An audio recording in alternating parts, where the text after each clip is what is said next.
Se eu fosse o diabo, minhas primeiras vítimas seriam as crianças. Desde o momento em que saíssem do precioso ventre de suas mães e nascessem, eu as condicionaria a ver a divisão racial como algo normal. Eu não pararia até acabar com sua inocência. Dividir e conquistar é o truque mais antigo do livro de Gênesis. E conforme eles crescessem, eu continuaria minha infiltração por 12 anos.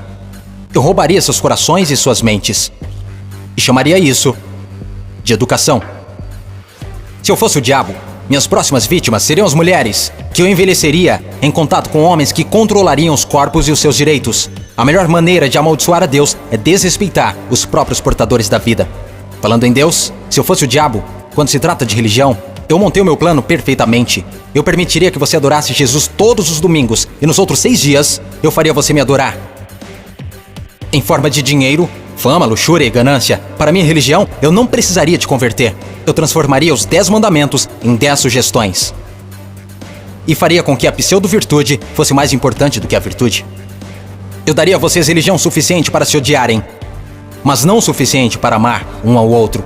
E para minha estratégia final do mal, eu faria você esquecer que todo o propósito da religião é a espiritualidade.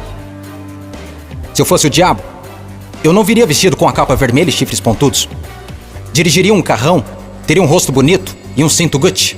Basicamente, eu tomaria a forma de tudo que você sempre desejou e veria você criar o seu próprio inferno. Eu não preciso incendiar a terra. E no que diz respeito aos políticos, eu não mudaria nada. Eles já estão fazendo o meu trabalho sujo. Se eu fosse o diabo, discretamente, estaria nos bastidores. Você não precisaria me ver. Eu normalizaria a disfunção e chamaria de reality show. E nesse reality, eu atacaria a sua autoestima, dificultando a cura. Eu te mostraria imagens de corpos falsos e os tornaria mais atraentes do que os reais. Se eu fosse o diabo, eu faria você rezar para a tecnologia e idolatrar aqueles que criaram.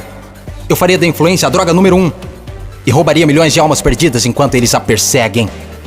Agora, se eu fosse o diabo, não faria tudo de uma vez. Eu tenho meu tempo. Em vez disso, eu corroeria a sua moral, pouco a pouco. Exatamente como o câncer se espalha. Por falar em câncer, se eu fosse o diabo, te alimentaria com alimentos saborosos que o deixariam doente e transformaria seus médicos em traficantes de drogas, vendendo pílulas que o fariam voltar ao invés de curar. Sim, se eu fosse Lúcifer, saberia que a vida e a morte estão na língua. Então eu faria da sua faca e do seu garfo seus algozes. Você não pode alcançar uma consciência superior se seu corpo estiver doente. Você não optará por informações positivas se tiver inflamação. Se eu fosse o diabo, minha inteligência seria admirada. Por que você acha que a palavra inflamação literalmente significa colocar fogo? Se eu fosse o diabo, te mostraria como ser flexível. Liberaria pandemias no mundo para dar às pessoas a chance de realmente cuidar umas das outras. E me sentaria e riria, enquanto elas explorassem e se assustassem umas com as outras. Basicamente, se eu fosse o diabo, continuaria fazendo o que estou fazendo. Deus é minha testemunha. Eu já controlo os seus sistemas. Não tentem lutar contra essa causa. Porque o meu último truque, eu faria pessoas inteligentes como você duvidarem se eu já existi.